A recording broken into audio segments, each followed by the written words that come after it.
La composition des 6 groupes de la Coupe d'Afrique des Nations 2022 a été dévoilée le mardi 17 août au soir lors du tirage au sort organisé au Palais des Congrès sur les hauteurs de Yaoundé. À Garoua, ville haute du groupe D et fief de l'ancien emblématique président de la CAF, Issa Hayatou, l'on a suivi avec une attention particulière ce tirage au sort qui a également dévoilé les 4 équipes africaines qui déposeront leurs valises sur les berges de la Bénoué. Il s'agit des Pharaons d'Égypte, les Likaons de la Guinée-Bissau, les Faucons du Soudan et surtout les redoutables Super Eagles du Nigeria qui sont montés 15 fois sur le podium en 32 éditions. Un tirage au sort qui suscite la joie chez les habitants qui n'en demandaient pas mieux. Le tirage a été favorable pour notre pays, d'abord le Cameroun, et en plus pour la ville de Garoua. Accueillir l'équipe nationale du Nigeria, d'Égypte, Guinée-Bissau et du Soudan, vraiment c'est quelque chose de très bien. Je pense qu'avec cela, cette ville va un peu vivre. Le Nigeria qui est déjà juste à la frontière du Cameroun, c'est vraiment un grand plaisir pour les supporters de Garoua. Ça c'est de 1. Et de 2, le Soudan qui est aussi à côté du Tchad.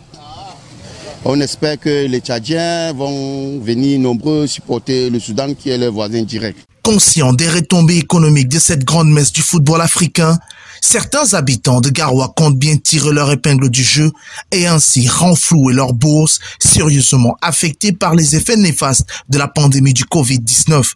C'est le cas de ceux que nous avons rencontrés et qui affirment tous être prêts à saisir l'opportunité. Ça fait longtemps que on ne bosse pas comme il le faut.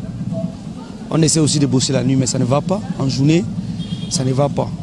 Avant, on tournait, on trouvait quand même les 15 000, les 10 000. Mais dès que j'ai suivi qu'il y a la CAN, j'étais très très content.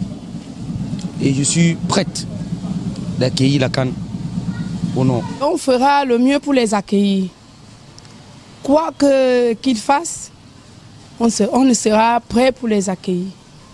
On va se préparer autant qu'on pourra. Avec l'arrivée des étrangers, on pourra multiplier les activités pour pouvoir obtenir un peu d'argent. Ça va beaucoup changer des choses, puisqu'il y aura maintenant des brassages des pays qui vont maintenant venir. Il y a maintenant beaucoup de choses qui vont maintenant changer.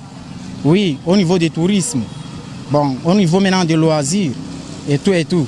À Garoua, ville-site abritant la poule D, les populations comptent désormais les jours, mettent les petits plats dans les grands, se disent prêts à accueillir leurs frères d'Égypte, du Nigeria, de Guinée-Bissau ou encore du Soudan.